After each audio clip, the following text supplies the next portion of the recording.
Hello friends, welcome to magnificent learning. So PTET ਦਾ ਜਿਹੜਾ syllabus ਹੈਗਾ ਉਹ ਓਫੀਸ਼ੀਅਲੀ ਆਊਟ ਹੋ ਚੁੱਕਿਆ ਹੈ। ਸੋ ਪੀਟੈਟ 2022 ਜਿਹਨਾਂ ਵੀ ਕੈਂਡੀਡੇਟਸ ਨੇ ਦੇਣਾ ਹੈਗਾ ਪੇਪਰ, ਉਹ ਜਿਹੜਾ ਇਸ ਸਿਲੇਬਸ ਨੂੰ ਜਿਹੜਾ ਹੈਗਾ ਨੋਟ ਕਰ ਸਕਦੇ ਹੋ। ਔਰ ਇਸ ਦੀ PDF ਵੀ ਤੁਹਾਨੂੰ ਟੈਲੀਗ੍ਰਾਮ ਚੈਨਲ 'ਤੇ ਲਿੰਕ ਪ੍ਰੋਵਾਈਡ ਕਰਵਾ ਦਿੱਤੀ ਜਾਊਗੀ। ਟੈਲੀਗ੍ਰਾਮ ਚੈਨਲ ਦਾ ਲਿੰਕ ਡਿਸਕ੍ਰਿਪਸ਼ਨ ਬਾਕਸ ਦੇ ਵਿੱਚ ਹੈ, ਠੀਕ ਹੈ ਜੀ, ਜਿੱਥੋਂ ਜਾ ਕੇ ਤੁਸੀਂ ਜਿਹੜਾ ਸਿੱਧਾ ਟੈਲੀਗ੍ਰਾਮ ਚੈਨਲ ਨੂੰ ਜੁਆਇਨ ਕਰ ਸਕਦੇ ਹੋ। ਉੱਥੇ ਤੁਹਾਨੂੰ ਪੀਟੈਟ ਦੇ ਨਾਲ ਰਿਲੇਟਡ ਜਿੰਨੇ ਵੀ ਸਬਜੈਕਟਸ ਦੇ ਨੋਟਸ ਵਗੈਰਾ ਨੇ ਉਹ ਵੀ ਪ੍ਰੋਵਾਈਡ ਕਰਵਾਏ ਜਾਣਗੇ, ਠੀਕ ਹੈ ਜੀ। ਉਹਦੇ ਸਿਲੇਬਸ ਵੀ ਤੁਹਾਨੂੰ ਉੱਥੇ ਮਿਲ ਜਾਏਗਾ, ਉੱਥੋਂ ਜਾ ਕੇ ਤੁਸੀਂ ਜਿਹੜਾ ਹੈਗਾ ਹੈ ਡਾਊਨਲੋਡ ਕਰ ਸਕਦੇ ਹੋ। ਔਰ ਇਸ ਦੀ ਤੁਸੀਂ ਅਗਰ ਟੈਲੀਗ੍ਰਾਮ ਚੈਨਲ 'ਤੇ ਨਹੀਂ ਜਾਣਾ ਚਾਹੁੰਦੇ, ਪੀਟੈਟ ਦੀ ਜਿਹੜੀ ਓਫੀਸ਼ੀਅਲ ਵੈਬਸਾਈਟ ਆ ਹੈ ਨਾ, ਉੱਥੋਂ ਜਾ ਕੇ ਵੀ ਤੁਸੀਂ ਇਸ ਨੂੰ ਡਾਊਨਲੋਡ ਕਰ ਸਕਦੇ ਹੋ, ਠੀਕ ਹੈ ਜੀ। ਸੋ ਅੱਜ ਦੀ ਵੀਡੀਓ ਖਾਸ ਇਸ ਕਰਕੇ ਹੈ, ਸਿਲੇਬਸ ਤਾਂ ਤੁਸੀਂ ਚਲੋ ਜਿੱਥੋਂ ਵੀ ਜਿਹੜਾ ਹੈਗਾ ਮੈਂ ਤੁਹਾਨੂੰ ਦੱਸਿਆ ਟੈਲੀਗ੍ਰਾਮ ਚੈਨਲ ਤੋਂ ਵੀ ਜਾ ਕੇ ਡਾਊਨਲੋਡ ਕਰ ਸਕਦੇ ਹੋ, ਬਟ ਇਸ ਵੀਡੀਓ ਨੂੰ ਕੰਪਲੀਟ ਦੇਖਣਾ ਇਸ ਕਰਕੇ ਇੰਪੋਰਟੈਂਟ ਬਣ ਜਾਂਦਾ ਹੈ ਕਿਉਂਕਿ ਸਿਲੇਬਸ ਡਾਊਨਲੋਡ ਤਾਂ ਹੋ ਜਾਊਗਾ, ਤੁਹਾਡੇ ਕੋਲ ਪਹੁੰਚ ਜਾਏਗਾ, ਬਟ ਇੰਪੋਰਟੈਂਟ ਇਹ ਹੈ ਕਿ ਸਿਲੇਬਸ ਨੂੰ ਸਮਝਣਾ, ਠੀਕ ਹੈ ਜੀ। ਕਿਸੇ ਵੀ ਐਗਜ਼ਾਮ ਦੀ ਤਿਆਰੀ ਕਰਨ ਤੋਂ ਪਹਿਲੇ ਉਸਦੇ ਸਿਲੇਬਸ ਨੂੰ ਸਮਝਣਾ ਬਹੁਤ ਜ਼ਿਆਦਾ ਜ਼ਰੂਰੀ ਹੁੰਦਾ ਹੈ, ਕਿਉਂਕਿ ਸਿਲੇਬਸ ਨੂੰ ਅਗਰ ਤੁਸੀਂ ਸਮਝ ਲਿਆ ਤਾਂ ਸਮਝ ਲਓ ਤੁਹਾਡੀ 40 to 50% ਤਿਆਰੀ ਤਾਂ ਇਸ ਤਰੀਕੇ ਦੇ ਨਾਲ ਹੀ ਹੋ ਜਾਂਦੀ ਹੈ, ਠੀਕ ਹੈ ਜੀ। ਸੋ ਪਤਾ ਹੋਣਾ ਚਾਹੀਦਾ ਵੀ ਕਿਹੜੇ ਸਬਜੈਕਟ ਦੇ ਵਿੱਚੋਂ ਕਿਹੜੇ ਟੌਪਿਕਸ ਜਿਹੜੇ ਨੇ ਆਉਣੇ ਆ। ਇਹ ਨਾ ਹੋਵੇ ਕਿ ਤੁਸੀਂ ਫਾਲਤੂ ਹੀ ਪੜ੍ਹੀ ਜਾਓ, ਠੀਕ ਹੈ ਜੀ। ਫਾਲਤੂ ਕੁਝ ਵੀ ਨਹੀਂ ਪੜ੍ਹਨਾ ਹੈਗਾ, ਸਿਰਫ ਪੀਟੈਟ ਦਾ ਜਿਹੜਾ ਸਿਲੇਬਸ ਹੈਗਾ ਆ, ਪੀਟੈਟ ਦਾ ਜਿਹੜਾ ਇਗਜ਼ਾਮ ਹੈ ਉਹ ਸਿਰਫ ਸਿਲੇਬਸ ਦੇ ਵਿੱਚੋਂ ਹੀ ਆਉਂਦਾ, ਬਾਹਰੋਂ ਕੋਈ ਵੀ ਕੁਐਸਚਨ ਜਿਹੜਾ ਪੁੱਛਿਆ ਨਹੀਂ ਜਾਂਦਾ। ਇਸ ਕਰਕੇ ਫਾਲਤੂ ਸਿਲੇਬਸ ਪੜ੍ਹਨ ਦੀ ਜ਼ਰੂਰਤ ਨਹੀਂ ਹੈ, ਫਾਲਤੂ ਟੌਪਿਕਸ ਨੂੰ ਰੀਡ ਕਰਨ ਦੀ ਜ਼ਰੂਰਤ ਨਹੀਂ ਹੈ। ਜਸਟ ਆਪਣਾ ਸਿਲੇਬਸ ਆਪਣੇ ਸਾਹਮਣੇ ਰੱਖੋ ਅਤੇ ਆਪਣੀ ਪ੍ਰੈਪਰੇਸ਼ਨ ਜਿਹੜੀ ਉਹ ਸਟਾਰਟ ਕਰੋ, ਠੀਕ ਹੈ ਜੀ। ਸੋ ਇਸ ਵੀਡੀਓ ਦੇ ਵਿੱਚ ਅਸੀਂ ਜਿਹੜਾ ਹੈਗਾ ਹਰ ਇੱਕ ਸਬਜੈਕਟ ਆਪਣੇ ਕੋਲ ਸਬਜੈਕਟ, ਅਗਰ ਆਪਾਂ ਪੇਪਰ 1 ਦੀ ਗੱਲ ਕਰੀਏ, ਕਲਾਸ 1 ਤੋਂ ਲੈ ਕੇ 5th ਤੱਕ, ਠੀਕ ਹੈ ਜੀ, ਜਿਹਨਾਂ ਨੇ ਪ੍ਰਾਇਮਰੀ ਟੀਚਰਸ ਬਣਨਾ ਆ ਉਹਨਾਂ ਦੇ ਲਈ ਕਿਹੜੇ ਕਿਹੜੇ ਸਬਜੈਕਟਸ ਨੇ। ਪਹਿਲਾਂ ਤਾਂ ਹੈਗਾ CDP, Punjabi, English, EVS, then maths, ਠੀਕ ਹੈ। ਇਹ 5 ਸਬਜੈਕਟਸ ਨੇ, ਪਰ ਜਿਹੜੇ ਪੇਪਰ 2 ਵਾਲੇ ਨੇ ਉਹਨਾਂ ਦੇ ਲਈ ਮੈਂ ਦੱਸ ਦਿੰਦੀ ਹਾਂ CDP, ਪੰਜਾਬੀ, ਇੰਗਲਿਸ਼, ਇਹ ਤਿੰਨੋਂ ਸਬਜੈਕਟ ਸੇਮ ਨੇ, ਇਹਨਾਂ ਦਾ ਸਿਲੇਬਸ ਵੀ ਸੇਮ ਹੈ, ਠੀਕ ਹੈ ਜੀ। ਪੇਪਰ 1 ਦੇ ਵਿੱਚ ਅਤੇ ਪੇਪਰ 2 'ਚ ਇਹ ਤਿੰਨੋਂ ਸਬਜੈਕਟਸ ਕਾਮਨ ਨੇ। ਹੁਣ ਗੱਲ ਆ ਜਾਂਦੀ ਆ ਜਿਹੜੇ ਤਾਂ ਸਾਇੰਸ, ਜਿਹੜੀ ਸਾਇੰਸ ਜੋ ਕਹਿੰਦੇ ਆ ਉਹਨੂੰ ਸਾਇੰਸ ਕੈਟਾਗਰੀ ਵਾਲੇ ਨੇ, ਹੈ ਨਾ, ਜਿਵੇਂ ਜਿਨ੍ਹਾਂ ਨੇ ਨੋਨ ਮੈਡੀਕਲ ਕੀਤੀ ਹੁੰਦੀ ਹੈ, ਮੈਡੀਕਲ ਵਗੈਰਾ ਕੀਤੇ ਹੁੰਦੇ ਆ। ਸੋ ਉਹਨਾਂ ਲਈ B.Ed ਦੇ ਵਿੱਚ ਅਗਰ ਤੁਸੀਂ ਸਾਇੰਸ ਅਤੇ ਮੈਥਸ ਸਬਜੈਕਟ ਰੱਖੇ ਸੀਗੇ, ਇੱਕ ਆਹ ਹੁੰਦਾ 30 ਨੰਬਰ ਦੀ ਸਾਇੰਸ ਆਉਂਦੀ ਹੈ, 30 ਨੰਬਰ ਦਾ ਮੈਥ। ਜਿਹੜੇ ਸੋਸ਼ਲ ਸਟੱਡੀਜ਼ ਵਾਲੇ ਹੁੰਦੇ ਨੇ ਉਹਨਾਂ ਲਈ SST ਆਉਂਦੀ ਹੈ 60 ਮਾਰਕਸ ਦੀ, ਠੀਕ ਹੈ ਜੀ। ਇਹ ਹੋ ਗਏ 3 ਗਰੁੱਪ, ਸਮਝ ਆ ਗਈ। ਸੋ ਪੇਪਰ 2 ਵਾਲਿਆਂ ਦੇ ਲਈ CDP, ਪੰਜਾਬੀ, ਇੰਗਲਿਸ਼ ਕੰਪਲਸਰੀ ਨੇ, ਔਰ ਇਹਨਾਂ ਦੋਵਾਂ ਦੇ ਵਿੱਚੋਂ ਤੁਹਾਡੀ ਚੋਇਸ ਹੁੰਦੀ ਹੈ ਵੀ ਤੁਸੀਂ ਕਿਹੜਾ ਰੱਖਣਾ ਹੈ, ਠੀਕ ਹੈ ਜੀ। ਸਾਇੰਸ ਮੈਥ ਚੂਜ਼ ਕਰਨਾ ਹੈ ਜਾਂ ਫਿਰ SST ਚੂਜ਼ ਕਰਨੀ ਹੈ, ਠੀਕ ਹੈ ਜੀ। ਉਹ ਤੁਸੀਂ ਜਿਹੜੇ ਵੀ B.Ed ਦੇ ਵਿੱਚ ਸਬਜੈਕਟਸ ਆਪਣੇ ਰੱਖੇ ਨੇ, ਟੀਚਿੰਗ ਸਬਜੈਕਟਸ ਰੱਖੇ ਨੇ, ਉਹਦੇ ਅਕੋਰਡਿੰਗ ਜਿਹੜਾ ਤੁਸੀਂ ਇਹਨਾਂ ਨੂੰ ਟੈਟ ਦਾ ਫੋਰਮ ਭਰਨ ਵੇਲੇ ਜਿਹੜਾ ਹੈਗਾ ਚੂਜ਼ ਕਰ ਸਕਦੇ ਹੋ, ਠੀਕ ਹੈ ਜੀ। ਹੁਣ ਸਭ ਤੋਂ ਪਹਿਲਾਂ ਅਸੀਂ ਚਾਈਲਡ ਡਿਵੈਲਪਮੈਂਟ ਐਂਡ ਪੈਡਾਗੋਜੀ ਦੀ ਗੱਲ ਕਰ ਦਿੰਦੇ ਹਾਂ ਵੀ ਇਹਦੇ ਵਿੱਚ ਕਿਹੜੇ ਕਿਹੜੇ ਟੌਪਿਕਸ ਆਉਂਦੇ ਨੇ। ਸੋ ਚਾਈਲਡ ਡਿਵੈਲਪਮੈਂਟ ਐਂਡ ਪੈਡਾਗੋਜੀ ਜਿਹੜਾ ਸਬਜੈਕਟ ਹੈ, ਇਸ ਦੇ ਵਿੱਚ 30 ਕੁਐਸਚਨਸ ਟੋਟਲ ਕਿੰਨੇ ਹੁੰਦੇ ਨੇ, 30 ਕੁਐਸਚਨਸ ਜਿਹੜੇ ਤੁਹਾਡੇ ਤੋਂ ਪੁੱਛੇ ਜਾਂਦੇ ਨੇ। ਇਹ ਆਪਣੇ ਆਪ ਦੇ ਵਿੱਚ ਇੱਕ ਕਾਫੀ ਅੱਛਾ ਸਬਜੈਕਟ ਹੈ, ਕਾਫੀ ਈਜ਼ੀ ਸਬਜੈਕਟ ਹੈ, ਜਿਸ ਨੂੰ ਤੁਸੀਂ ਆਸਾਨੀ ਦੇ ਨਾਲ ਜਿਹੜਾ ਸਕੋਰ ਕਰ ਸਕਦੇ ਹੋ, ਠੀਕ ਹੈ ਜੀ। 30 ਚੋਂ 29 ਵੀ ਲੈ ਕੇ ਆ ਸਕਦੇ ਹੋ। ਕਾਫੀ ਇੰਪੋਰਟੈਂਟ ਸਬਜੈਕਟ ਹੈ ਅਤੇ ਕਾਫੀ ਇੰਟਰਸਟਿੰਗ ਸਬਜੈਕਟ ਵੀ, ਇਹਨੂੰ ਸਮਝਣਾ ਬਹੁਤ ਆਸਾਨ ਹੈ, ਠੀਕ ਹੈ ਜੀ। ਹੁਣ ਆਪਾਂ ਗੱਲ ਕਰ ਲੈਂਦੇ ਹਾਂ child development, primary school child, ਠੀਕ ਹੈ ਜੀ। ਚਾਈਲਡ ਡਿਵੈਲਪਮੈਂਟ ਦੇ ਵਿੱਚ ਕਿਹੜੇ ਕਿਹੜੇ ਇੰਪੋਰਟੈਂਟ ਟੌਪਿਕਸ ਨੇ। ਸਭ ਤੋਂ ਪਹਿਲਾਂ ਹੈਗਾ concept of development and it's relationship with learning, ਠੀਕ ਹੈ ਜੀ। ਮਤਲਬ ਕਿ ਵਿਕਾਸ ਦਾ ਕੌਨਸੈਪਟ ਕੀ ਹੈ, ਵਿਕਾਸ ਦਾ ਸੰਕਲਪ ਕੀ ਹੈ ਅਤੇ ਵਿਕਾਸ ਦਾ ਸਿੱਖਣ ਦੇ ਨਾਲ ਕੀ ਸੰਬੰਧ ਹੈ, ਇਸ ਦੇ ਨਾਲ ਰਿਲੇਟਡ ਹੈ। ਸੈਕਿੰਡ ਹੈਗਾ principal of development of children, ਠੀਕ ਹੈ ਜੀ। ਪ੍ਰਿੰਸੀਪਲਸ ਆਫ ਡਿਵੈਲਪਮੈਂਟ, ਵਿਕਾਸ ਦੇ ਸਿਧਾਂਤ। ਵਿਕਾਸ ਦੇ ਸਿਧਾਂਤ ਕਿਹੜੇ ਕਿਹੜੇ ਨੇ, ਉਹ ਜਿਹੜੇ ਨੇ ਆਪਾਂ ਪ੍ਰਿੰਸੀਪਲਸ ਆਫ ਡਿਵੈਲਪਮੈਂਟ ਚੈਨਲ 'ਤੇ ਵੀਡੀਓ ਬਣੀ ਹੋਈ, ਉਸ ਨੂੰ ਤੁਸੀਂ ਜਾ ਕੇ ਦੇਖ ਸਕਦੇ ਹੋ। ਉਸ ਦੇ ਵਿੱਚ ਹਰ ਇੱਕ ਜਿਹੜਾ ਸਿਧਾਂਤ ਹੈ ਉਸ ਨੂੰ ਚੰਗੇ ਤਰੀਕੇ ਦੇ ਨਾਲ ਐਕਸਪਲੇਨ ਕੀਤਾ ਹੋਇਆ, ਠੀਕ ਹੈ ਜੀ। Principals of development the video ਤੁਸੀਂ ਚੈਨਲ ਤੋਂ ਦੇਖ ਸਕਦੇ ਹੋ। ਉਸ ਤੋਂ ਬਾਅਦ ਹੈ influence of heredity and environment. ਬੱਚੇ ਦੇ ਸਿੱਖਣ ਦੇ ਵਿੱਚ ਹੈਰੀਡਿਟੀ ਯਾਨੀ ਕਿ ਜੋ ਵੰਸ਼ ਹੈ, ਠੀਕ ਹੈ ਜੀ, ਵੰਸ਼ ਅਤੇ ਆਲਾ ਦੁਆਲਾ ਕਿਸ ਤਰੀਕੇ ਦੇ ਨਾਲ ਪ੍ਰਭਾਵਿਤ ਕਰਦਾ ਬੱਚੇ ਦੇ ਸਿੱਖਣ ਨੂੰ, ਉਸ ਚੀਜ਼ ਨੂੰ ਤੁਸੀਂ ਅੰਡਰਸਟੈਂਡ ਕਰਨਾ। ਉਸ ਤੋਂ ਬਾਅਦ ਹੈ socialization process, social world and children, teacher, parents and peers. यानी कि सोशल वर्ल्ड, बच्चा जिहड़ा हैगा है स्टार्टिंग ਦੇ ਵਿੱਚ ਆਪਣੇ ਮਾਤਾ ਪਿਤਾ ਦੇ ਨਾਲ, ਆਪਣੇ ਸਿਬਲਿੰਗਸ ਦੇ ਨਾਲ, ਹੈ ਨਾ, ਆਪਣੇ ਫੈਮਿਲੀ ਮੈਂਬਰਸ ਦੇ ਨਾਲ, ਦੈਨ ਨੇਬਰਸ ਨਾਲ, ਸਕੂਲ ਜਾਂਦਾ ਆ, ਪਲੇਗਰਾਊਂਡ ਦੇ ਵਿੱਚ ਖੇਲਦਾ। ਸੋ ਇਹਨਾਂ ਚੀਜ਼ਾਂ ਦੇ ਨਾਲ ਇੰਟਰੈਕਸ਼ਨ ਕਰਕੇ ਮਾਤਾ ਪਿਤਾ ਦੇ ਨਾਲ, ਨੇਬਰ ਦੇ ਨਾਲ, ਸਕੂਲ ਦੇ ਨਾਲ, ਪਲੇਗਰਾਊਂਡ, ਠੀਕ ਹੈ ਜੀ ਨਾ, ਸਾਰੇ ਹੀ ਲੋਕਾਂ ਦੇ ਨਾਲ ਇੰਟਰੈਕਸ਼ਨ ਕਰਕੇ ਕਿਸ ਤਰੀਕੇ ਦੇ ਨਾਲ ਸਿੱਖਦਾ ਆ, ਔਰ ਸੋਸ਼ਲਾਈਜੇਸ਼ਨ ਪ੍ਰੋਸੈਸ ਕਿਉਂ ਜ਼ਰੂਰੀ ਹੈ, ਇਹ ਵੀ ਜਿਹੜਾ ਸਮਝਣਾ ਜ਼ਰੂਰੀ ਹੈ। ਇਹ ਇੱਕ ਤੁਹਾਡਾ ਆਪਣੇ ਆਪ ਦੇ ਵਿੱਚ ਇੱਕ ਟੌਪਿਕ ਹੈ, ਕਾਫੀ ਅੱਛਾ ਟੌਪਿਕ ਹੈ, ਕਾਫੀ ਕੁਐਸਚਨਸ ਇਹਦੇ ਨਾਲ ਰਿਲੇਟਡ ਜਿਹੜੇ ਨੇ ਪੁੱਛੇ ਜਾਂਦੇ ਨੇ। ਠੀਕ ਹੈ ਜੀ। ਨੈਕਸਟ ਇੰਪੋਰਟੈਂਟ ਥਿਊਰੀਜ਼ ਕਿਹੜੇ ਕਿਹੜੇ ਨੇ? ਪਿਆਜੇ, ਕੋਹਲਬਰਗ, ਵਾਈਗੋਟਸਕੀ। ਠੀਕ ਹੈ ਜੀ। ਤਿੰਨ ਜਿਹੜੇ ਹੈਗੇ ਨੇ ਸਾਈਕੋਲੋਜਿਸਟ ਨੇ, ਪਿਆਜੇ, ਕੋਹਲਬਰਗ ਅਤੇ ਵਾਈਗੋਟਸਕੀ। ਇਹਨਾਂ ਤਿੰਨਾਂ ਦੀ ਹੀ ਜਿਹੜੀ ਥਿਊਰੀਜ਼ ਨੇ ਉਹ ਤੁਸੀਂ ਰੀਡ ਕਰਨੀਆਂ ਨੇ, ਉਹਨਾਂ ਨੂੰ ਤੁਸੀਂ ਜਾਣਨਾ ਆ ਚੰਗੇ ਤਰੀਕੇ ਦੇ ਨਾਲ। ਕਾਫੀ ਕੁਐਸਚਨ ਪੁੱਛੇ ਜਾਂਦੇ ਨੇ, ਸੋ ਇਸ ਦੇ ਉੱਤੇ ਤਾਂ ਤੁਸੀਂ ਸਟਾਰ ਹੀ ਲਗਾ ਲਓ। ਇੱਕ ਸੋਸ਼ਲਾਈਜੇਸ਼ਨ ਪ੍ਰੋਸੈਸ ਹੋ ਗਿਆ, ਇਸ 'ਤੇ ਵੀ ਸਟਾਰ ਲਗਾ ਲਓ, ਕਾਫੀ ਕੁਐਸਚਨ ਪੁੱਛੇ ਜਾਂਦੇ ਆ। ਨੈਕਸਟ ਹੈਗਾ ਪ੍ਰਿੰਸੀਪਲਸ ਆਫ ਡਿਵੈਲਪਮੈਂਟ, ਇਸ ਦੇ ਵਿੱਚ ਵੀ ਕਾਫੀ ਜ਼ਿਆਦਾ ਜਿਹੜੇ ਕੁਐਸਚਨਸ ਨੇ ਉਹ ਪੁੱਛੇ ਜਾਂਦੇ ਨੇ। ਠੀਕ ਹੈ ਜੀ। ਨੈਕਸਟ ਹੈ concept of child centred and progressive education. Child centred ਦਾ ਕੀ ਮਤਲਬ ਹੁੰਦਾ ਹੈ? ਯਾਨੀ ਕਿ ਜਿਹੜਾ ਸਾਡਾ ਸਿਸਟਮ ਹੈ, ਸਾਡਾ ਜੋ ਐਜੂਕੇਸ਼ਨ ਹੈ ਉਹ ਕੀ ਬੱਚੇ ਦੇ ਅਕੋਰਡਿੰਗ ਹੋਣੀ ਚਾਹੀਦੀ ਹੈ। ਠੀਕ ਹੈ ਜੀ। ਮੰਨ ਲਓ ਕਿ ਅਗਰ ਬੱਚਾ ਸਲੋ ਲਰਨਰ ਹੈ ਤਾਂ ਉਸ ਦੇ ਅਕੋਰਡਿੰਗ ਹੀ ਬੱਚੇ ਨੂੰ ਧਿਆਨ ਦੇ ਵਿੱਚ ਰੱਖ ਕੇ ਹੀ ਉਸ ਨੂੰ ਜਿਹੜਾ ਸਿਖਾਉਣਾ ਚਾਹੀਦਾ ਹੈ। ਠੀਕ ਹੈ ਜੀ। ਇਹ ਕੀ ਹੋ ਗਿਆ? ਚਾਈਲਡ ਸੈਂਟਰਡ ਹੋ ਗਿਆ। ਐਂਡ ਪ੍ਰੋਗਰੈਸਿਵ ਐਜੂਕੇਸ਼ਨ ਵੀ ਕੀ ਹੈ? ਵਿਕਾਸਸ਼ੀਲ ਜਿਹੜੀ ਐਜੂਕੇਸ਼ਨ ਆ ਬੱਚੇ ਦੇ ਅਕੋਰਡਿੰਗ ਹੋਣੀ ਚਾਹੀਦੀ ਆ। ਠੀਕ ਹੈ ਜੀ। ਇਹ ਹੈਗਾ concept of child centred and progressive education. ਇਹ ਆਪਣੇ ਆਪ ਦੇ ਵਿੱਚ ਇੱਕ ਪੂਰਾ ਇੱਕ ਟੌਪਿਕ ਆ। ਠੀਕ ਹੈ ਜੀ, ਜਿਹਨੂੰ ਸਮਝਣਾ ਜ਼ਰੂਰੀ ਆ। ਇਸ ਦੇ ਵਿੱਚੋਂ ਵੀ ਕਾਫੀ ਸਾਰੇ ਕੁਐਸਚਨ ਜਿਹੜੇ ਨੇ ਪੁੱਛੇ ਜਾਂਦੇ ਨੇ। ਨੈਕਸਟ ਹੈ critical perspective of the construct of intelligence. Intelligence ਜਿਹੜਾ ਆਪਣੇ ਆਪ ਦੇ ਵਿੱਚ ਹੀ ਕਾਫੀ ਵੱਡਾ ਟੌਪਿਕ ਆ।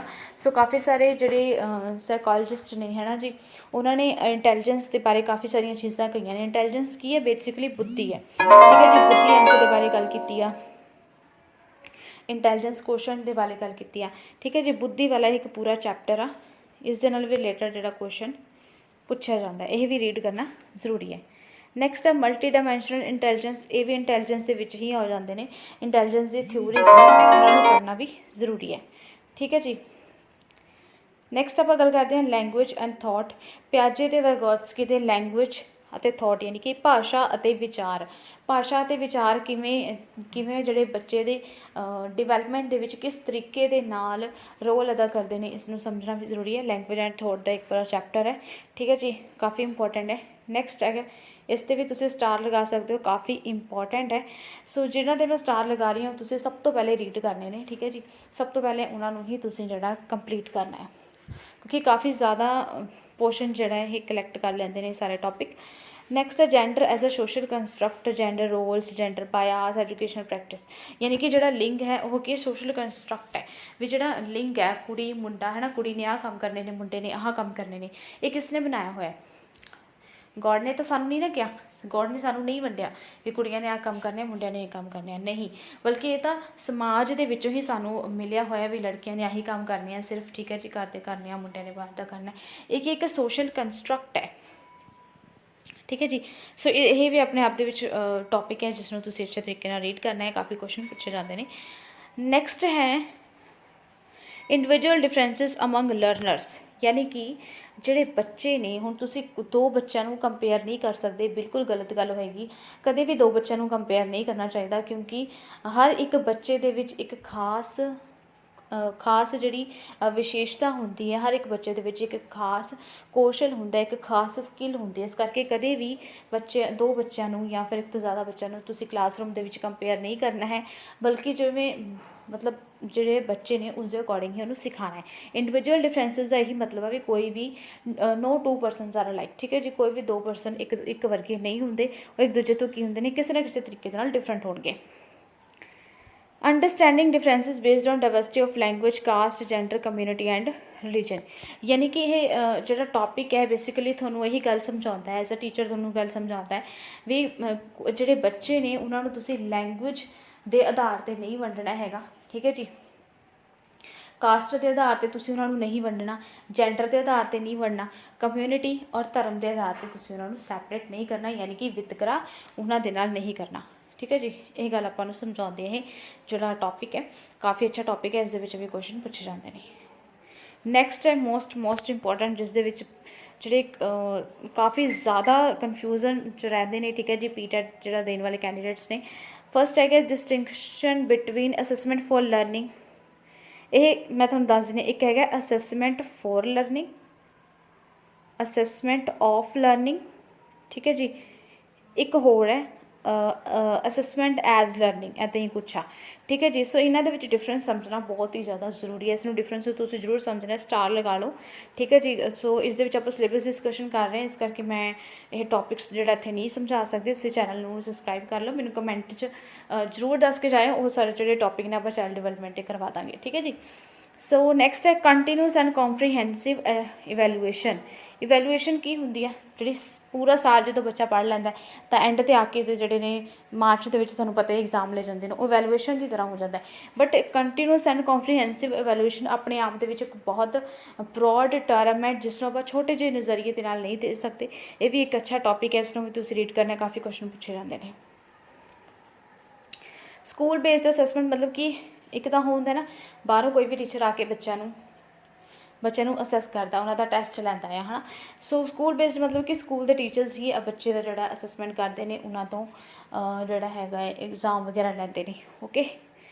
सो ये जो चीज़ा ने तुसीं करनी है, assessment for learning, assessment of learning, school based assessment, continuous and comprehensive evaluation. Basically जोड़ा है सिलेबस तो चलो मैं थोड़ा एज इट इज़ ही टैलीग्राम पर अपलोड कर सकती सी, बट वीडियो बनाने का मकसद यही है ना भी थोड़ा पता चल जाए कि टॉपिक इंपॉर्टेंट ने, कि ज़्यादा वो ने, है ना। मतलब इस तरीके नाल सिलेबस शायद तुहानूं समझना औखा हो जाता, बट इस तरीके नाल जिवें दस रही हाँ थोड़ा मेन टॉपिक्स का पता चल जाएगा। नैक्सट अपने को है formulating appropriate questions for assessing readiness level of learner, for enhancing learning, critical thinking in the classroom and assessing learner achievement. So ये उही गल आ गई भी बच्चों को किस तरीके दे नाल असैस किया जाए, है ना। असैसमेंट के ही पार्ट्स ने, असैसमेंट किस तरीके दे नाल कर सकते हैं, जिवें प्रोजैक्ट्स वगैरह दे के, पोर्टफोलियो हो गया, ओरल टैसट हो गए, काफ़ी तरीके के असैसमेंट के टाइप्स ने, ये भी तुसीं करना एक टाइप्स ऑफ असैसमेंट, ठीक है, ये भी तुसीं जरूर करना है। नैक्सट आप गल करते हैं कंसैप्ट ऑफ इनकलूसिव एजुकेशन। इनकलूसिव एजुकेशन का कंसैप्ट बहुत ही इंपॉर्टेंट है, इस पर भी तुसीं स्टार लगा लो, मोस्ट इंपॉर्टेंट। होर कुछ पढ़िया ना पढ़िया, इनकलूसिव एजुकेशन जरूर पढ़ के जाना है, ठीक है जी। And understanding children with special needs. Special needs वाले चिल्ड्रन वो होंदे ने जिन्हां दियां कुछ खास जरूरतां होंदियां ने, ठीक है जी। खास जरूरतों वाले बच्चे जोड़े कि नॉर्मल चिल्ड्रन तो बिल्कुल डिफरेंट होंगे ने, लाइक जिवें गिफ्टेड चिल्ड्रन हो गए, मैंटली रिटार्डेड चिल्ड्रन हो गए, एंड स्लो लर्नर्स हो गए, ये सारे की ने स्पैशल नीड्स वाले बच्चे ने। इन्हों खास जरूरतों की जी हैगी है, इन्हों दी कुछ खास जरूरतां होंदियां ने इन्हों सिखाउण दे लई, ओके। नैक्सट है एड्रैसिंग लर्नर फ्रॉम डाइवर्स। ये बी पार्ट के ही 3 अगों पार्ट्स ने, ठीक है। एड्रैसिंग learner from diverse background including disadvantage and deprived, एड्रैसिंग the needs of children with learning difficulties and impairment. ये भी इंपॉर्टेंट है, इस पर भी स्टार लगा लो। लर्निंग डिफिकल्टीज केड़ियां ने, इस ना काफ़ी लर्निंग एक मैं तुहानूं दस दिंदी हाँ, मैं भुल गई एक मिनट। एक तो होंदा ADHD, ये लर्निंग डिफिकल्टीज़ ने। कुछ बच्चों लिखण दे विच प्रॉब्लम आती है, पढ़न दे विच प्रॉब्लम आती है, जिवें कुछ बच्चे B ते D च कन्फ्यूज़ हो जाते हैं, B केड़ा D केड़ा, है ना। ये सारियां जिहड़ियां तकलीफां ने ना लर्निंग डिफिकल्टीज़ दे विच आ जांदियां ने। ये भी आपां टॉपिक तुहानूं जरूर चैनल ते करवावांगे, बस तुहानूं करना की पेगा, सबसक्राइब करना पेगा, ठीक है जी। अगर तुसीं जिहड़ी अपडेट चाहते हो भी तुहानूं मिल जाए, बैल नोटिफिकेशन तुसीं जरूर प्रेस कर दिओ। सो ये भी आप जरूर करावांगे, ठीक है जी। ये भी इंपॉर्टेंट है, काफ़ी पूछा जाता। एक्चुअली आई फॉरगेट, मैं नाम भुल गई उन्होंने, आप जरूर लर्निंग डिफिकल्टीज़ दे करावांगे, ठीक है जी। नैक्सट है एड्रैसिंग the talented creative specially able children. हुण ये विशेषतावां ने भी जिहड़े टैलेंटेड बच्चे होंदे ने उन्हां दी की विशेषतावां ने, क्रिएटिव बच्चों की की विशेषतावां होंदियां ने, specially abled learner slow learner की केड़ी विशेषतावां है, गिफ्टेड चिल्ड्रन की केड़ी विशेषतावां ने। ये सारियां विशेषतावां जिहड़ियां तुसीं जरूर करनियां ने। करैक्टरिस्टिक्स जिन्हें आपां कहते हैं करैक्टरिस्टिक्स, ठीक है जी, of talented creative gifted childrens, यही जरूर करना है। ਤੁਹਾਨੂੰ ਵੈਸੇ ਹੀ ਲੱਗ ਰਿਹਾ ਹੋਏਗਾ ਕਿ ਸਿਲੇਬਸ ਬਹੁਤ ਜ਼ਿਆਦਾ ਆ, ਬਟ ਇੰਨਾ ਵੀ ਵੱਡਾ ਨਹੀਂ ਹੈਗਾ। ਇਹ ਸਾਰੇ ਨਾ ਛੋਟੇ ਛੋਟੇ ਟੌਪਿਕ ਨੇ, ਜਿਵੇਂ ਜੈਂਡਰ ਵਾਲਾ ਹੋ ਗਿਆ, ਹੈਰੀਡਿਟੀ ਇਨਵਾਇਰਮੈਂਟ ਵਾਲਾ, ਇਹ ਛੋਟੇ ਛੋਟੇ ਟੌਪਿਕ ਨੇ, ਬਹੁਤ ਈਜ਼ੀ ਨੇ, ਆਸਾਨੀ ਦੇ ਨਾਲ ਇਹ ਸਿਲੇਬਸ ਤੁਹਾਡਾ ਕੰਪਲੀਟ ਹੋਣ ਵਾਲਾ ਹੈ। ਜੇ ਤੁਸੀਂ 15 ਤੋਂ 20 ਦਿਨ ਵੀ ਲਾਓਗੇ ਨਾ, ਆਰਾਮ ਨਾਲ ਤੁਹਾਡੀ ਸੀਟ ਵੀ ਜਿਹੜੀ ਕੰਪਲੀਟ ਹੋ ਜਾਏਗੀ, ਠੀਕ ਹੈ ਜੀ। ਪਰ ਜੇ ਤੁਸੀਂ ਐਟ ਅ ਟਾਈਮ ਤਿਆਰੀ ਕਰੋਗੇ ਫਿਰ ਨਹੀਂ ਹੋ ਪਾਏਗਾ। ਸੋ ਅਗਰ ਤਿਆਰੀ ਕਰਨੀ ਹੈ ਚੰਗੇ ਤਰੀਕੇ ਦੇ ਨਾਲ ਵੀ ਤੁਹਾਡਾ ਪਾਸ ਹੋ ਜੇ, ਸੋ ਤੁਹਾਨੂੰ 2 ਤੋਂ 2.5 ਮਹੀਨੇ ਤਾਂ ਇਸ ਨੂੰ ਦੇਣੇ ਪੈਣਗੇ, ਠੀਕ ਹੈ ਜੀ। ਨੈਕਸਟ ਆਪਾਂ ਗੱਲ ਕਰਦੇ ਹਾਂ how children think and learn. 2 ਤੋਂ 2.5 ਮਹੀਨੇ ਸਿਰਫ ਚਾਈਲਡ ਡਿਵੈਲਪਮੈਂਟ ਹੋਣੀ, ਪੂਰੇ ਪੀਟੈਟ ਦਾ ਜੋ ਸਿਲੇਬਸ ਹੈ ਉਹਨੂੰ ਕਵਰ ਕਰਨ ਦੇ ਲਈ 2 ਤੋਂ 2.5 ਮਹੀਨੇ ਦਾ ਟਾਈਮ ਤੁਹਾਨੂੰ ਚਾਹੀਦਾ ਹੈ। How children think and learn, how and why children fail to achieve the success in school performance. ਵੀ ਬੱਚੇ ਕਿਸ ਤਰੀਕੇ ਦੇ ਨਾਲ ਸੋਚਦੇ ਨੇ, ਕਿਸ ਤਰੀਕੇ ਦੇ ਨਾਲ ਉਹ ਲਰਨ ਕਰਨਾ ਚਾਹੁੰਦੇ ਨੇ, ਇਹ ਵੀ ਤੁਹਾਨੂੰ ਪਤਾ ਹੋਣਾ ਚਾਹੀਦਾ as a teacher. So next ਹੈ basic process of teaching and learning, children's strategies of learning as a social activities, social context of learning। मैं ਤੁਹਾਨੂੰ ਸਿੱਧਾ ਇਹਦਾ ਦੱਸ ਦਿੰਦੀ ਹਾਂ। ਲਰਨਿੰਗ ਵਾਲਾ ਇੱਕ ਟੌਪਿਕ ਆ, ਲਰਨਿੰਗ ਦੀ ਥਿਊਰੀਜ਼ ਵੀ ਨੇ, ਉਹ ਵੀ ਡਿਸਕਸ ਕਰਨੀਆਂ ਨੇ, ਠੀਕ ਹੈ ਜੀ। ਉਹ ਵੀ ਤੁਸੀਂ ਪੜ੍ਹਨੀਆਂ, ਲਰਨਿੰਗ ਦੀ ਥਿਊਰੀਜ਼ ਤੁਹਾਨੂੰ ਸਰਚ ਕਰੋਗੇ ਨਾ यूट्यूब ਤੇ ਤੁਹਾਨੂੰ ਆਰਾਮ ਨਾਲ ਮਿਲ ਜਾਣਗੇ, ਜਾਂ ਫਿਰ ਤੁਸੀਂ ਸੌਖਾ ਤਰੀਕਾ ਹੈ ਕਿ ਬੁੱਕ ਖਰੀਦ ਸਕਦੇ ਹੋ। ਬੁੱਕ ਖਰੀਦਣ ਦੇ ਨਾਲ ਕੀ ਹੋਏਗਾ, ਤੁਹਾਨੂੰ ਉਸ ਦੇ ਵਿੱਚ ਸਾਰੇ ਟੌਪਿਕ ਚੰਗੇ ਤਰੀਕੇ ਦੇ ਨਾਲ ਮਿਲ ਜਾਣਗੇ, ਠੀਕ ਹੈ ਜੀ। ਲਰਨਿੰਗ ਦੇ ਵਿੱਚ ਕਿਹੜੇ ਕਿਹੜੇ ਟੌਪਿਕਸ ਨੇ, ਕਿਹੜੀ ਕਿਹੜੀ ਥਿਊਰੀਜ਼ ਨੇ। ਨੈਕਸਟ ਹੈ child as a problem solver and scientific invigilator. So ਬੱਚੇ ਨੂੰ ਕੀ ਕਿਹਾ ਜਾਂਦਾ ਵੀ ਬੱਚਾ ਜਿਹੜਾ ਆਪਣੇ ਨਿਰਮਾਣ ਦਾ ਖੁਦ ਕਰ ਸਕਦਾ, ਆਪਣੀਆਂ ਮੁਸੀਬਤਾਂ ਨੂੰ ਹੱਲ ਕਰ ਸਕਦਾ, ਬਸ ਉਹਨਾਂ ਨੂੰ ਚਾਹੀਦਾ ਕਿ ਇੱਕ ਫੈਸਿਲੀਟੇਟਰ ਚਾਹੀਦਾ ਜੋ ਉਹਨਾਂ ਨੂੰ ਗਾਈਡ ਕਰ ਸਕੇ, ਹੈਲਪ ਕਰ ਸਕੇ, ਠੀਕ ਹੈ ਜੀ।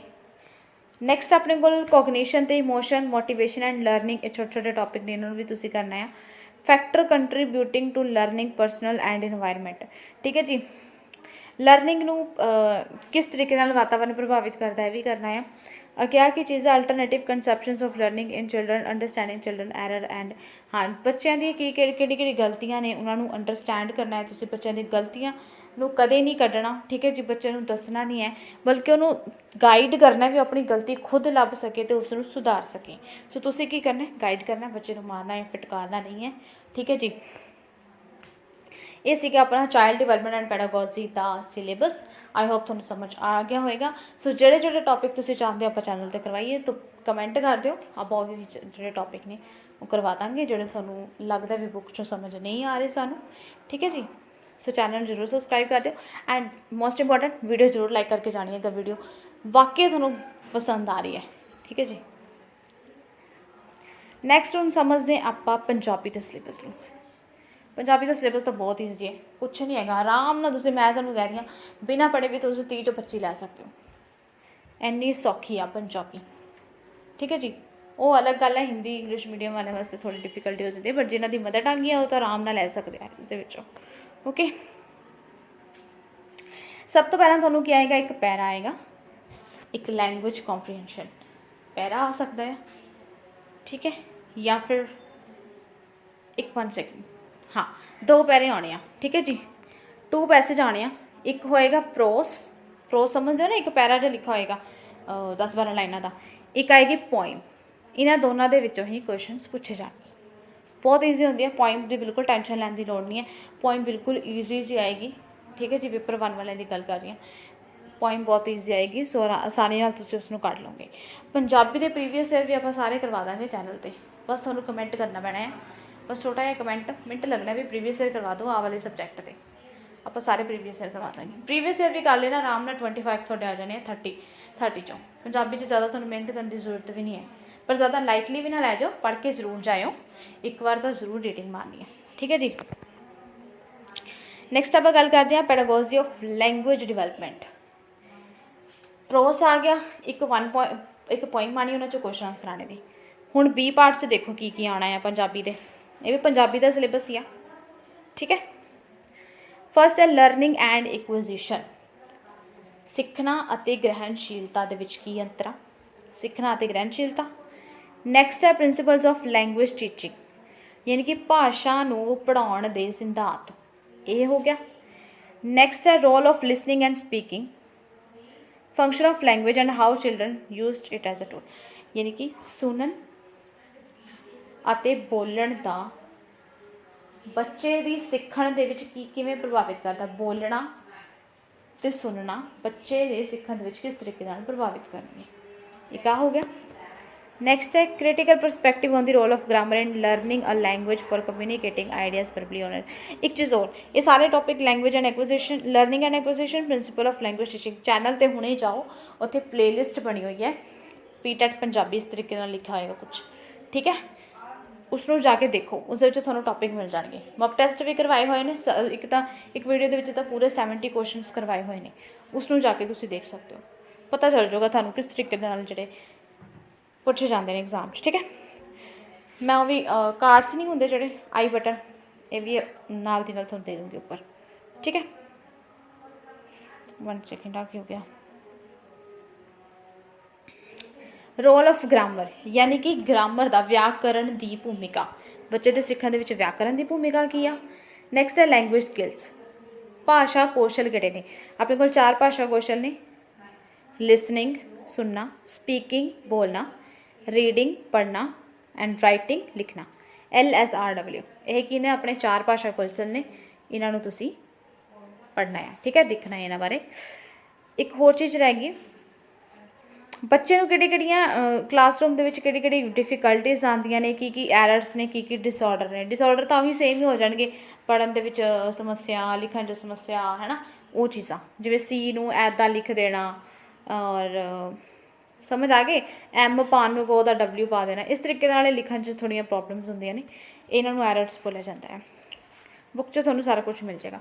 ਉਸ ਤੋਂ ਬਾਅਦ ਹੈ ਲਿਸਨਿੰਗ, ਸਪੀਕਿੰਗ, ਰੀਡਿੰਗ, ਰਾਈਟਿੰਗ ਨੂੰ ਕਿਸ ਤਰੀਕੇ ਦੇ ਨਾਲ ਅਸੈਸ ਕਰਨਾ ਹੈ।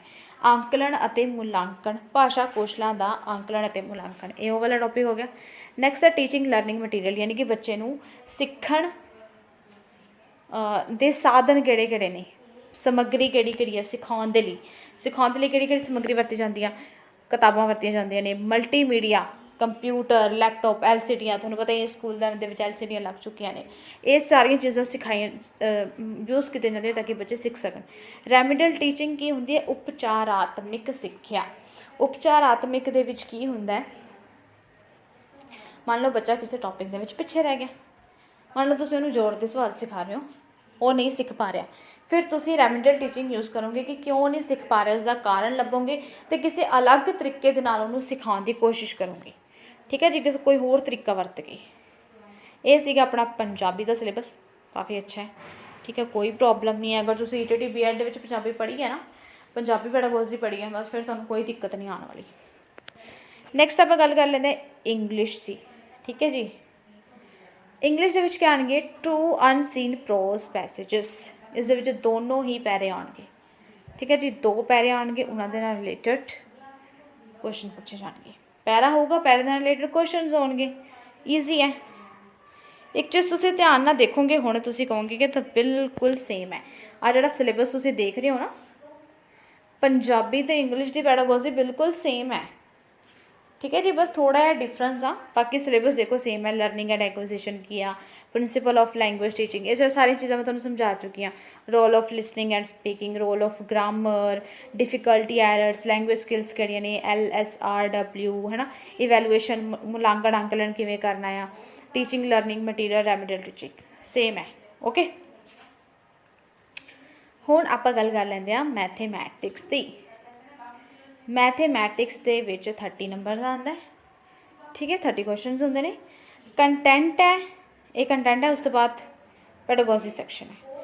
ਕੰਟੈਂਟ ਦੇ ਵਿੱਚ ਵੇਖ ਲਓ ਕਿਹੜੀ ਚੀਜ਼ਾਂ ਆਉਂਦੀਆਂ ਨੇ। ਫਸਟ ਹੈ ਜਿਓਮੈਟਰੀ, ਜਿਓਮੈਟਰੀ ਕੀ ਹੈ, geometry, shapes and spatial understanding, solids around us, numbers, addition and subtraction, multiplication, division. ਹੁਣ ਤੁਸੀਂ ਕਹੋਗੇ ਐਡੀਸ਼ਨ, ਸਬਟ੍ਰੈਕਸ਼ਨ, ਮਲਟੀਪਲੀਕੇਸ਼ਨ, ਡਿਵੀਜ਼ਨ ਆਉਂਦਾ ਹੋਵੇਗਾ ਪੇਪਰ 'ਚ, ਨੋ।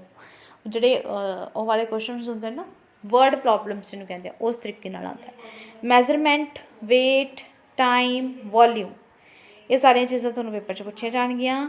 Data handling, pattern and money, okay, ਇਹ ਸਾਰੀਆਂ ਚੀਜ਼ਾਂ। ਅਗਰ ਤੁਸੀਂ ਇੱਕ ਹੋਰ ਵੀਡੀਓ ਹੈ ਮੇਰੀ PTET ਨੂੰ ਪਹਿਲੀ ਵਾਰ ਵਿੱਚ ਕਿਵੇਂ ਪਾਸ ਕਰੀਏ, ਉਹ ਵੀਡੀਓ ਵੀ ਹੈਗੀ ਉਹ ਚੈਨਲ 'ਤੇ, ਤੁਸੀਂ ਦੇਖ ਸਕਦੇ ਹੋ, ਲਿੰਕ ਡਿਸਕ੍ਰਿਪਸ਼ਨ 'ਚ ਮਿਲ ਜਾਏਗਾ, ਠੀਕ ਹੈ ਜੀ। ਹੁਣ ਆਪਣੇ ਕੋਲ 5 ਨੰਬਰ ਦਾ ਕੰਟੈਂਟ ਆਊ, ਸੌਰੀ ਹਾਂ ਪੈਡਾਗੋਜੀ ਦਾ ਪਾਰਟ ਆਏਗਾ। ਸੋ ਜ਼ਿਆਦਾ ਤੁਸੀਂ ਮੈਥ ਦੇ ਵਿੱਚ ਕੰਟੈਂਟ 'ਤੇ ਫੋਕਸ ਕਰਨਾ ਹੈ, ਠੀਕ ਹੈ ਜੀ। ਕਿਸ 'ਤੇ ਫੋਕਸ ਕਰਨਾ ਹੈ? ਕੰਟੈਂਟ 'ਤੇ। ਹੁਣ ਆਪਾਂ ਗੱਲ ਕਰ ਲੈਂਦੇ ਹਾਂ ਪੈਡਾਗੋਜੀਕਲ ਇਸ਼ੂਜ਼ ਦੇ ਵਿੱਚ ਨੇਚਰ ਆਫ ਮੈਥੇਮੈਟਿਕਸ, ਯਾਨੀ ਕਿ ਗਣਿਤ ਦਾ ਕਿਵੇਂ ਜਿਹਾ ਸੁਭਾਅ ਹੈ, ਠੀਕ ਹੈ ਜੀ। ਸੁਭਾਅ ਕਿਸ ਤਰੀਕੇ ਦੇ ਨਾਲ, ਕਿਉਂਕਿ ਕਾਫੀ ਜਿਹੜੇ ਬੱਚੇ ਨੇ ਡਰਦੇ ਬਹੁਤ ਆ ਮੈਥ ਤੋਂ।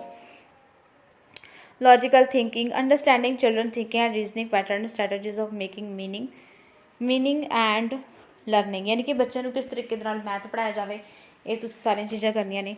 Place of mathematics in curriculum, ਵੀ ਮੈਥੇਮੈਟਿਕਸ ਪੜ੍ਹਾਉਣਾ ਕਿਉਂ ਜ਼ਰੂਰੀ ਹੈ, ਕੀ ਉਹਦੀ ਵਿਸ਼ੇਸ਼ਤਾ ਹੈ, ਕਿਉਂਕਿ ਮੈਥੇਮੈਟਿਕਸ ਜਿਹੜਾ ਆਪਣੇ ਡੇਲੀ ਲਾਈਫ 'ਚ ਯੂਜ਼ ਆਉਂਦਾ। ਅਸੀਂ ਸਬਜ਼ੀਆਂ ਖਰੀਦਣੀਆਂ, ਕੱਪੜੇ ਖਰੀਦਣੇ ਨੇ, ਕੁਛ ਕਰਨਾ, ਸਾਨੂੰ ਕਿਸੇ ਨੇ ਡਿਸਕਾਊਂਟ ਦੇਣਾ ਹੈ ਅਸੀਂ, ਠੀਕ ਹੈ ਜੀ। ਇਹ ਸਾਰੀਆਂ ਚੀਜ਼ਾਂ ਕਿਉਂ ਜ਼ਰੂਰੀ ਹੈ, ਕਿ ਇਸ ਕਰਕੇ ਇਹ ਜ਼ਰੂਰੀ ਹੈ ਨਾ ਮੈਥ ਪੜ੍ਹਨਾ। ਨੈਕਸਟ ਹੈ ਲੈਂਗੁਏਜ ਆਫ ਮੈਥ, ਮੈਥ ਦੀ ਭਾਸ਼ਾ ਕੀ ਆ? ਕਮਿਊਨਿਟੀ ਮੈਥੇਮੈਟਿਕਸ, ਇਵੈਲੂਏਸ਼ਨ ਕਿਸ ਤਰੀਕੇ ਨਾਲ ਹੋਏਗਾ ਮੈਥ ਦਾ, ਠੀਕ ਹੈ। ਪ੍ਰੋਬਲਮਸ ਆਫ ਟੀਚਿੰਗ, ਵੀ ਮੈਥ ਨੂੰ ਪੜ੍ਹਾਉਣ ਦੇ ਵੇਲੇ ਕਿਹੜੀਆਂ ਦਿੱਕਤਾਂ ਦਾ ਸਾਹਮਣਾ ਕਰਨਾ ਪੈਂਦਾ ਆ, ਠੀਕ ਹੈ। ਐਰਰ ਐਨਾਲਾਈਸਿਸ, ਮੈਥ ਜਦੋਂ ਬੱਚੇ ਸਿੱਖਦੇ ਨੇ ਉਸ ਸਮੇਂ ਕਿਹੜੀ ਗਲਤੀਆਂ ਕਰਦੇ ਨੇ ਉਹਨਾਂ ਨੂੰ ਦੇਖਣਾ, ਅਤੇ ਉਹਨਾਂ ਗਲਤੀਆਂ ਨੂੰ ਕਿਵੇਂ ਦੂਰ ਕੀਤਾ ਜਾਵੇ, ਡਾਇਗਨੋਸਟਿਕ ਐਂਡ ਰੈਮੀਡੀਅਲ ਟੀਚਿੰਗ ਦੇ ਦੁਆਰਾ। ਇਹ ਸੀਗਾ ਆਪਣਾ ਮੈਥ ਦਾ ਸਿਲੇਬਸ। ਨੈਕਸਟ ਆਪਾਂ ਗੱਲ ਕਰ ਰਹੇ ਹਾਂ ਇਨਵਾਇਰਮੈਂਟਲ ਸਟੱਡੀਜ਼, ਯਾਨੀ ਕਿ ਵਾਤਾਵਰਨ ਸਿੱਖਿਆ ਦੇ ਵਿੱਚ 30 ਕੁਐਸਚਨਸ ਆਉਂਦੇ ਨੇ, ਠੀਕ ਹੈ ਜੀ। ਐਂਡ ਇਸ ਦੇ ਵਿੱਚ ਕਿਹੜੇ ਟੌਪਿਕਸ ਨੇ ਮੈਂ ਤੁਹਾਨੂੰ ਦੱਸ ਦਿੰਦੀ ਹਾਂ। ਫੈਮਿਲੀ ਐਂਡ ਫਰੈਂਡਸ, ਠੀਕ ਹੈ ਜੀ। ਫੈਮਿਲੀ ਅਤੇ ਫਰੈਂਡਸ, ਬੱਚੇ ਦਾ ਉਹਦਾ relationship, work and play, animals, plants, food, shelter, water. ਇਸ ਦੇ ਵਿੱਚ ਹੁਣ ਕਰੰਟ ਅਫੇਅਰਸ ਵੀ ਪੁੱਛੇ ਜਾਣ ਲੱਗ ਗਏ ਨੇ, ਪਹਿਲਾਂ ਪੁੱਛੇ ਨਹੀਂ ਸੀ ਜਾਂਦੇ, ਠੀਕ ਹੈ ਜੀ। Things we make and do, ਇਹ ਸਾਰੇ ਜਿਹੜੇ 5ਵੀਂ ਦੀ ਜਿਹੜਾ ਤੁਸੀਂ ਤਿਆਰੀ ਹੈ ਨਾ EVS ਦੀ, ਉਹ ਤੁਸੀਂ ਇੱਕ ਵਾਰ 5th ਦੀ ਪੰਜਾਬ ਬੋਰਡ ਦੀਆਂ 5th ਜਿਹੜੀ ਬੁੱਕਸ ਨੇ ਉਹਨਾਂ ਨੂੰ ਜ਼ਰੂਰ ਇੱਕ ਵਾਰ ਰੀਡ ਕਰ ਲਿਓ, ਠੀਕ ਹੈ ਜੀ। ਇਸ ਦੇ ਵਿੱਚ ਵੀ ਕੰਟੈਂਟ ਜ਼ਿਆਦਾ ਹੁੰਦਾ, ਆਪ 15 ਨੰਬਰ ਦਾ ਕੰਟੈਂਟ ਆਏਗਾ, 5 ਨੰਬਰ ਦੀ ਪੈਡਾਗੋਜੀ ਆਉਣ ਵਾਲੀ ਹੈ, ਠੀਕ ਹੈ ਜੀ। ਸੋ ਕੰਟੈਂਟ 'ਤੇ ਥੋੜ੍ਹਾ ਜ਼ਿਆਦਾ ਫੋਕਸ ਕਰ ਲਿਓ। ਸੋ ਪ੍ਰੀਵੀਅਸ ਈਅਰ ਜ਼ਰੂਰ ਕਰਕੇ ਜਾਇਓ, EVS ਦੀ ਇੰਪੋਰਟੈਂਟ ਨੇ। ਅਗਰ ਤੁਸੀਂ ਚਾਹੁੰਦੇ ਹੋ ਚੈਨਲ 'ਤੇ ਕਰਵਾ ਦਈਏ ਤਾਂ ਇੱਕ ਵਾਰ ਕਮੈਂਟ ਜ਼ਰੂਰ ਕਰ ਦਿਓ, ਓਕੇ। ਨੈਕਸਟ ਆਪਾਂ ਗੱਲ ਕਰਦੇ ਹਾਂ concept and scope of EVS, ਯਾਨੀ ਕਿ EVS ਜੋ ਵਾਤਾਵਰਨ ਸਿੱਖਿਆ ਹੈ ਉਸ ਦਾ ਸੰਕਲਪ ਕੀ ਹੈ, ਸਕੋਪ ਕੀ ਹੈ, ਉਹਨੂੰ ਕਿਉਂ ਪੜ੍ਹਾਉਣਾ ਚਾਹੀਦਾ ਆ। Significance of EVS and integrated EVS, significance EVS ਪੜ੍ਹਾਉਣ ਦੇ ਕੀ ਫਾਇਦੇ ਨੇ, ਕਿਉਂ ਪੜ੍ਹਾਉਣੀ ਚਾਹੀਦੀ ਆ। ਇੰਟੀਗ੍ਰੇਟਡ EVS ਮਤਲਬ ਕਿ ਇਨਵਾਇਰਮੈਂਟਲ ਸਟੱਡੀਜ਼ ਹੈ, 5th ਕਲਾਸ ਦਾ ਬੱਚੇ, ਉਹਨੂੰ ਅਲੱਗ-ਅਲੱਗ ਸਬਜੈਕਟ, ਸਾਇੰਸ, ਸੋਸ਼ਲ ਸਾਇੰਸ, ਇਹ ਸਾਰੇ ਨਹੀਂ ਲੱਗੇ ਹੋਏ, ਇੰਟੀਗ੍ਰੇਟ ਕਰਕੇ ਪੜ੍ਹਾਇਆ ਜਾਂਦਾ, ਯਾਨੀ ਕਿ ਇੱਕੋ ਹੀ ਸਬਜੈਕਟ ਦੇ ਰੂਪ 'ਚ ਪੜ੍ਹਾਇਆ ਜਾਂਦਾ ਸਾਰੇ ਆਲੇ ਦੁਆਲੇ ਦੇ ਬਾਰੇ, ਉਹ ਕਿ ਇੰਟੀਗ੍ਰੇਟਡ EVS। ਨੈਕਸਟ ਹੈ ਇਨਵਾਇਰਮੈਂਟਲ ਸਟੱਡੀਜ਼ ਅਤੇ ਇਨਵਾਇਰਮੈਂਟਲ ਐਜੂਕੇਸ਼ਨ ਦੇ ਵਿੱਚ ਕੀ ਡਿਫਰੈਂਸ ਆ। ਲਰਨਿੰਗ ਪ੍ਰਿੰਸੀਪਲਸ ਕਿਹੜੇ ਨੇ EVS ਨੂੰ ਪੜ੍ਹਾਉਣ ਦੇ ਲਈ, ਕਿਹੜੇ ਪ੍ਰਿੰਸੀਪਲਸ ਸਿਧਾਂਤ ਜ਼ਰੂਰੀ ਨੇ। ਨੈਕਸਟ ਹੈਗਾ ਸਾਇੰਸ ਅਤੇ ਸੋਸ਼ਲ ਸਾਇੰਸ ਦੇ ਵਿੱਚ ਇਹਨਾਂ ਦੇ ਵਿੱਚ ਕੀ ਰਿਲੇਸ਼ਨ ਆ, ਉਸ ਨੂੰ ਪੜ੍ਹਨਾ ਹੈ। ਅਪਰੋਚਿਸ ਆਫ ਪ੍ਰੈਜੈਂਟਿੰਗ ਕੰਸੈਪਟਸ, ਐਕਟੀਵਿਟੀਜ਼, ਕਿਹੜੀ ਐਕਟੀਵਿਟੀਜ਼ ਦੇ ਨਾਲ EVS ਜਿਹੜੀ ਪੜ੍ਹਾਈ ਜਾ ਸਕਦੀ ਆ। ਐਕਸਪੈਰੀਮੈਂਟ ਕਰਵਾ ਕੇ, ਜਿਵੇਂ ਬੱਚਿਆਂ ਨੂੰ ਬਾਹਰ ਲੈ ਕੇ ਪ੍ਰੋਜੈਕਟਸ ਕਰਵਾ ਕੇ, ਘੁੰਮਣ ਆਲੇ ਦੁਆਲੇ ਦੀ ਚੀਜ਼ਾਂ ਨੂੰ ਦਿਖਾ ਕੇ, ਕਿਸੇ ਬਾਗ 'ਚ ਲੈ ਗਏ, ਗਾਰਡਨ 'ਚ ਲੈ ਗਏ, ਜ਼ੂ 'ਚ ਲੈ ਗਏ, ਇਸ ਤਰੀਕੇ ਦੇ ਨਾਲ ਐਕਸਪੈਰੀਮੈਂਟੇਸ਼ਨ, ਪ੍ਰੈਕਟੀਕਲ ਵਰਕ ਕਰਾ ਕੇ ਬੱਚਿਆਂ ਨੂੰ ਸਿਖਾਇਆ ਜਾਵੇ। EVS ਦੇ ਟੌਪਿਕਸ ਨੇ ਜਿਹੜੇ ਉਹਨਾਂ 'ਤੇ ਡਿਸਕਸ਼ਨ ਹੋਣੀ ਚਾਹੀਦੀ ਆ, ਠੀਕ ਹੈ। CCE ਕੀ ਹੈ, ਕੰਟੀਨਿਊਸ ਐਂਡ ਕੰਪਰੀਹੈਂਸਿਵ ਇਵੈਲੂਏਸ਼ਨ, ਇਹਦੇ ਤੁਸੀਂ CDP ਦੇ ਵਿੱਚ ਹੀ ਕਵਰ ਕਰ ਲੈਣਾ ਹੈ। ਟੀਚਿੰਗ ਲਰਨਿੰਗ ਮਟੀਰੀਅਲ ਵੀ ਤੁਸੀਂ CDP 'ਚ ਹੀ ਕਵਰ ਕਰ ਲੈਣਾ ਹੈ। ਟੌਪਿਕ ਪ੍ਰੋਬਲਮਸ ਆਫ ਟੀਚਿੰਗ ਵੀ ਤੁਸੀਂ, ਮੈਂ ਤੁਹਾਨੂੰ ਇੱਕ ਗੱਲ ਗਰੰਟੀ ਦਿੰਦੀ ਹਾਂ, ਅਗਰ ਤੁਸੀਂ CDP ਧਿਆਨ ਨਾਲ ਪੜ੍ਹ ਲਈ ਨਾ ਤਾਂ ਤੁਹਾਨੂੰ ਕਿਸੇ ਵੀ ਸਬਜੈਕਟ ਦੀ ਪੈਡਾਗੋਜੀ ਨੂੰ ਪੜ੍ਹਨ ਦੀ ਜ਼ਰੂਰਤ ਨਹੀਂ ਹੈ, ਤੁਹਾਡੀ ਆਟੋਮੈਟਿਕਲੀ ਅੰਡਰਸਟੈਂਡਿੰਗ ਬਣ ਜਾਏਗੀ, ਠੀਕ ਹੈ ਜੀ। ਔਰ ਤੁਸੀਂ ਸਿਰਫ ਇੱਕ ਵਾਰ ਰੀਡ ਕਰੋਗੇ ਨਾ, ਤੁਹਾਡੀ ਇੱਕ ਅੱਛੀ ਅੰਡਰਸਟੈਂਡਿੰਗ ਉੱਭਰ ਕੇ ਆਏਗੀ।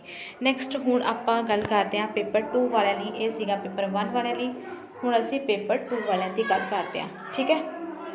ਹੁਣ ਪੇਪਰ 2 ਵਾਲੇ ਨੇ ਜਿਹੜੇ, ਉਹਨਾਂ ਦੇ ਲਈ ਚਾਈਲਡ ਡਿਵੈਲਪਮੈਂਟ ਐਂਡ ਪੈਡਾਗੋਜੀ ਦਾ ਜਿਹੜਾ ਸਿਲੇਬਸ ਹੈ ਉਹ ਮੈਂ ਤੁਹਾਨੂੰ ਦੱਸ ਦਿੰਦੀ ਹਾਂ, ਬਿਲਕੁਲ ਸੇਮ ਹੈ। PTET ਪੇਪਰ 1 ਹੈ ਨਾ, ਸੇਮ ਸਿਲੇਬਸ ਹੈ, ਬਸ ਇੱਕ ਚੀਜ਼ ਦਾ ਡਿਫਰੈਂਸ ਹੈ, ਜਿਹੜੀ ਤੁਸੀਂ ਚਾਈਲਡ ਡਿਵੈਲਪਮੈਂਟ ਪੈਡਾਗੋਜੀ ਪੇਪਰ 2 ਦੇ ਲਈ ਪੜ੍ਹਨੀ ਹੈ ਨਾ, ਪੇਪਰ 2 ਦੇ ਵਿੱਚ ਤੁਸੀਂ ਜਿਹੜੇ ਬੱਚੇ ਨੇ 11 ਤੋਂ ਅਬਵ ਵਾਲੇ ਜਿਹੜੇ ਬੱਚੇ ਨੇ ਉਹਨਾਂ 'ਤੇ ਫੋਕਸ ਕਰਨਾ ਹੈ, ਠੀਕ ਹੈ ਜੀ। 11 ਤੋਂ ਅਬਵ ਉਮਰ ਵਾਲੇ ਜਿਹੜੇ ਬੱਚੇ ਨੇ ਉਹਨਾਂ 'ਤੇ ਫੋਕਸ ਕਰਨਾ ਹੈ। ਪੇਪਰ 1 ਦੇ ਵਿੱਚ ਤੁਸੀਂ ਜਿਹੜੇ ਬਿਲੋ 11 ਈਅਰਸ ਉਹਨਾਂ 'ਤੇ ਜ਼ਿਆਦਾ ਫੋਕਸ ਕਰਨਾ ਹੈ। ਸੋ ਇਹਨਾਂ ਦੇ ਵਿੱਚ ਚਾਈਲਡ ਡਿਵੈਲਪਮੈਂਟ ਪੈਡਾਗੋਜੀ ਦਾ ਸਿਲੇਬਸ ਬਿਲਕੁਲ ਸੇਮ ਆ, ਤੁਸੀਂ ਆਪ ਵੀ ਦੇਖ ਸਕਦੇ ਹੋ। Concept of development, principal development, heredity influence, ਇਹ ਸਾਰਾ ਤੁਸੀਂ ਜਿਹੜੀ ਮੈਂ ਸਟਾਰਟਿੰਗ ਵੀਡੀਓ ਨਾ ਉਹੀ ਦੇਖਣਾ, ਠੀਕ ਹੈ। ਇਹ ਸਾਰਾ ਸੇਮ ਹੈ। PTET ਪੇਪਰ 2 ਵਾਲਿਆਂ ਨੂੰ ਕਹਿ ਰਹੀ ਹਾਂ, ये सारा सेम है, तुसी देख सकते हो। स्टार्टिंग च ही मैं सारा सिलेबस डिस्कस कर चुकी हाँ। ओके, पंजाबी का भी बिल्कुल सेम है, तुहानूं पहले ही कहा सी पेपर 1 तो पेपर 2 के पंजाबी इंग्लिश तो CDP का सिलेबस बिल्कुल सेम आ। बस क्वेश्चन की लैंग्वेज जोड़ा एग्जामिनर है वो डिफरेंट पाता है, ठीक है जी। थोड़ा जिहा डिफिकल्टी लैवल अप हो जाता है क्योंकि BEd वाले ने, ठीक है, और उन्होंने बच्चों के अकॉर्डिंग डिफिकल्टी लैवल थोड़ा जिहा अप हो जाता है, ठीक है जी। इंग्लिश का सिलेबस भी बिल्कुल सेम है।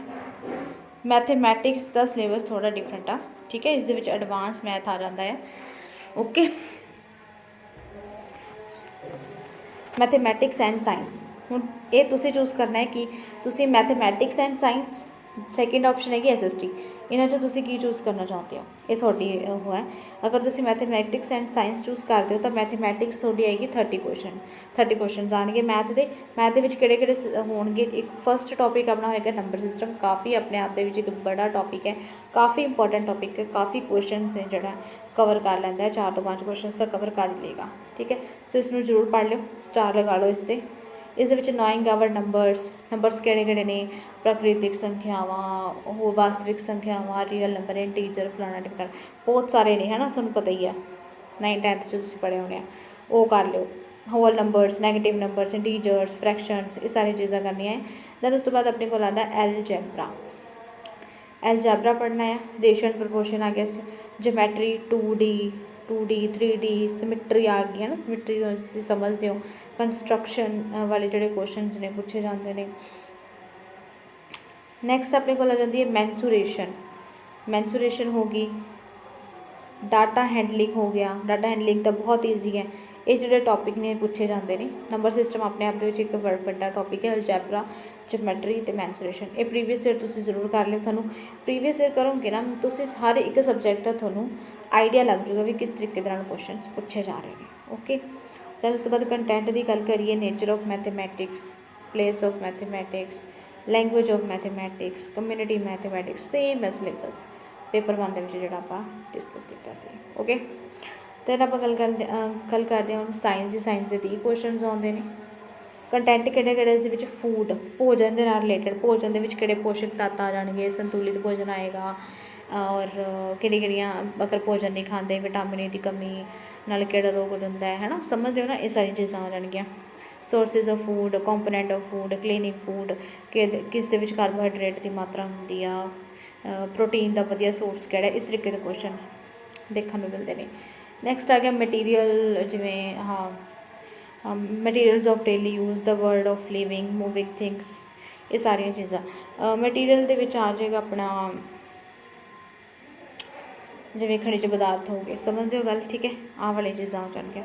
उस तो बाद है how things work, electric current, magnet, natural phenomena, कुदरती वरतारे किहड़े ने, कुदरती साधन किहड़े, नैचुरल रिसोर्सिस, ये सारे टॉपिक्स साइंस के लिए। ओके, दैन आप गल करते हैं pedagogical issues, nature and structure of science, science का नेचर की वजह, साइंस जो सबजैक्ट उसका किस तरीके का सुभाव आ।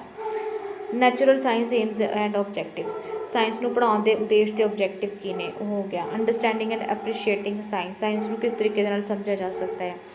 अप्रोचिस, साइंस को पढ़ाने लिए किहड़ी अप्रोच एक टीचर वरत सकता है, ठीक है, इंटीग्रेटेड अप्रोच वरत सकता है। ऑबजरवेशन, ऑबजर्व करना, एक्सपैरीमेंट करना, डिस्कवरी, ये सारे कि मैथड्स ऑफ साइंस ने, मैथड साइंस को टीच करने किहड़े मैथड्स ने हो गए। इनोवेशनस हो गए, टीचिंग लर्निंग मटीरियल हो गया, किहड़े TLM का यूज़ करके एज अ टीचर तुसीं साइंस टीच कर सकते हो, और साइंस को किस तरीके नाल इवैल्यूएट किया जा सकता है। कोगनेटिव, साइकोमोटर, इफैक्टिव, ये तीनों भी समझना जरूरी है, तीनों तुसीं स्टार लगा लो। कोगनेटिव, साइकोमोटर ते इफैक्टिव, इन्हां च की डिफरेंस आ। साइंस को पढ़ाने की किहड़ी प्रॉब्लम्स आती ने, बच्चे क्यों नहीं पढ़ पाते, क्यों इन्होंने डिफिकल्ट लगती है साइंस। नैक्सट है रेमेडियल टीचिंग, सो उसनूं तुसीं किवें बेहतर बना सकते हो साइंस को पढ़ाने लिए, ठीक है। हुण अपने कोल लास्ट आ जाता है सोशल स्टडीज़, ये 60 क्वेश्चन होंगे ने, और इस तुहानूं पता ही है सिटी हिस्टरी पूछी जाती है ना। हिस्टरी आ गई सब तो पहले, when, where and how, earliest societies, first farmer and herders, cities, states, new ideas, first empire, contacts with distant land, political development, ये सारे साइंस के टॉपिक ने सोशल साइंस के, ये जोड़े तो थोनों बुक के काफ़ी मिल जाएंगे, ठीक है जी। क्वेश्चन भी मिल जाते हैं। Culture and science, new kings and kingdom, sultans of Delhi, architecture, ये सारे ही टॉपिक जोड़े ने ये साइंस के ने है ना। रिवोल्ट वगैरह ये थोड़ा पता ही होएगा साइंस वाले तुसीं B.Ed दे विच भी पढ़िया होना, ग्रैजुएशन च भी पढ़ी होएगी SST, थोड़ा पता होएगा। ठीक है। नैक्सट जोग्राफी के टॉपिक्स ने ये भी थोड़ा पता ही है। Geography as a social study, planet, globe, environment, air, water. Okay. Telegram channel जरूर कर लियो, उत्थे ज्वाइन कर लियो, तो थोड़ा ये सारे टॉपिक सारा PDF मिल जाएगा। ठीक है। उस तो बाद पेडागोजिकल इशूज़ ने, सो एक इन्होंने नीचे नोट दिता हुआ है, for a detailed syllabus of class 1 तो 8 please prefer PSEB and NCERT syllabus and text books. So detailed syllabus के लिए तुसीं अगर तैयारी करनी है ना PTET पेपर 1 तो पेपर 2 की, तुसीं पंजाब बोर्ड दी बुक्स NCERT की जिहड़ी बुक्स ने उन्होंने फॉलो कर सकते हो, हिस्टरी के लिए, जोग्राफी के लिए। ठीक है जी। सो ये सीगी अपनी अज की वीडियो। आई होप तुहानूं वीडियो अच्छी लगी है, सिलेबस समझ आ चुकी है। सो लाइक जरूर करके जाना एंड चैनल में सब्सक्राइब भी करना। Okay, thank you so much.